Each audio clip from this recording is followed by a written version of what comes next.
Hello everyone, Lizard here, and today we are back on For Honor, and I've been away for a bit, has to say, between work and my off-day schedules, I don't really have a lot of time to play, and I'm not gonna lie, what little time I do play is going towards Elden Ring, so I do apologize for that. I'm not putting any content on the hold, I've just not had the time to record and edit anything.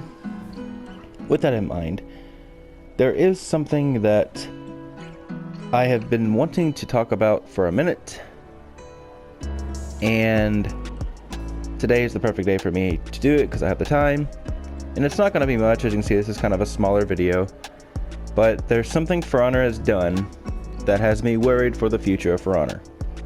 Now, a couple of things play into this factor. They added crossplay to For Honor, which is already controversial in its own right. I don't mind it. I think it's great for the game. I think it allows for faster matchmaking. As someone who plays almost exclusively console, you tend to run into the same few people every game. And I play on PS4, which is the majority of the player base.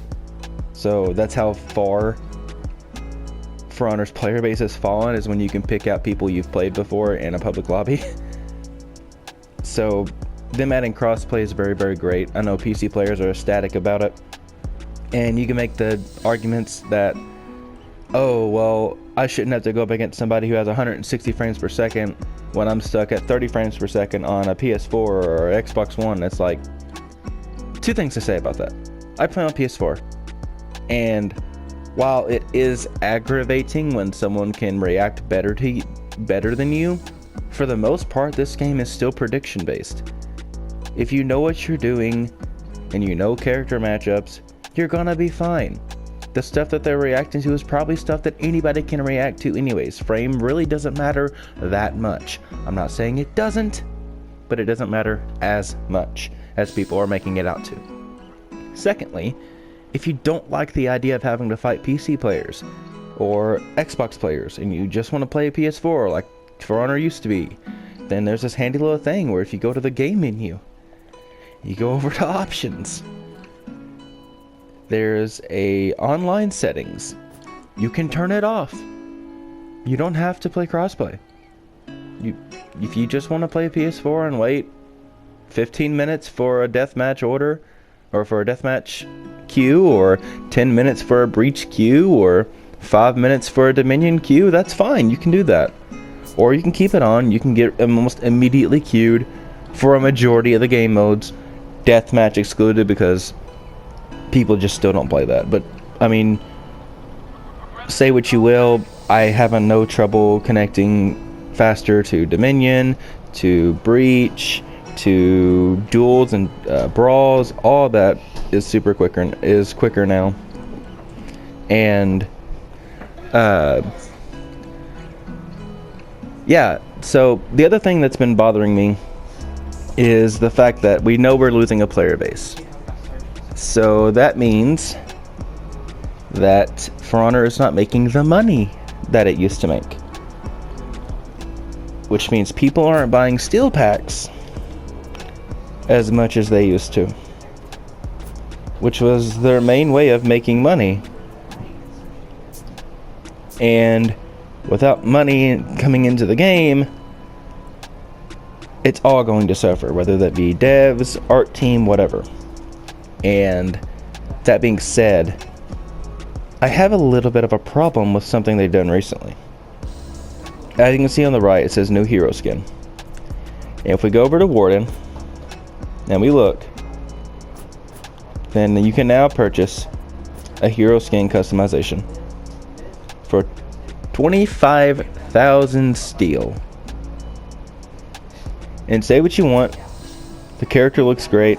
I love the armor set, I love the weapon set, but there's a problem.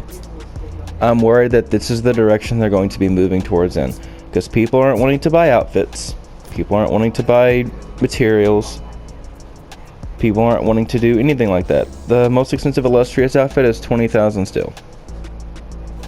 And these are like the masked outfits. These are the cool stuff that they really push into the game. They're 20,000 steel.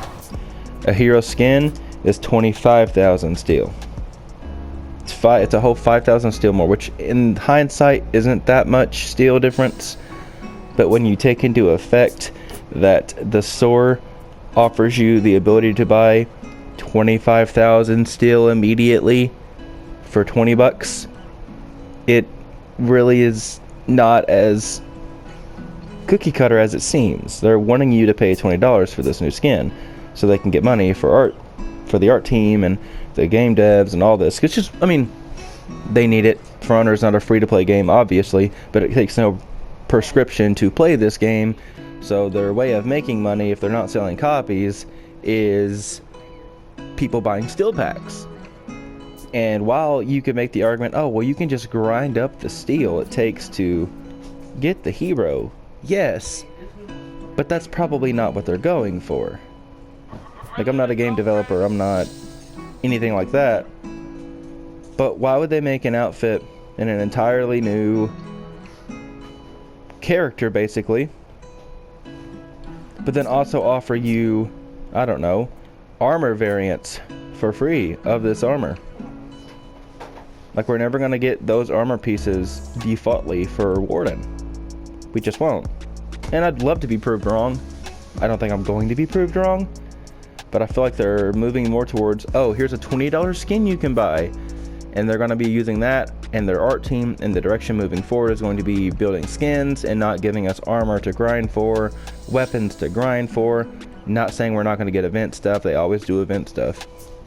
But most of the armor that's been coming out recently has just been reskins of older armor with new upgraded stuff. We haven't got new armor in a while.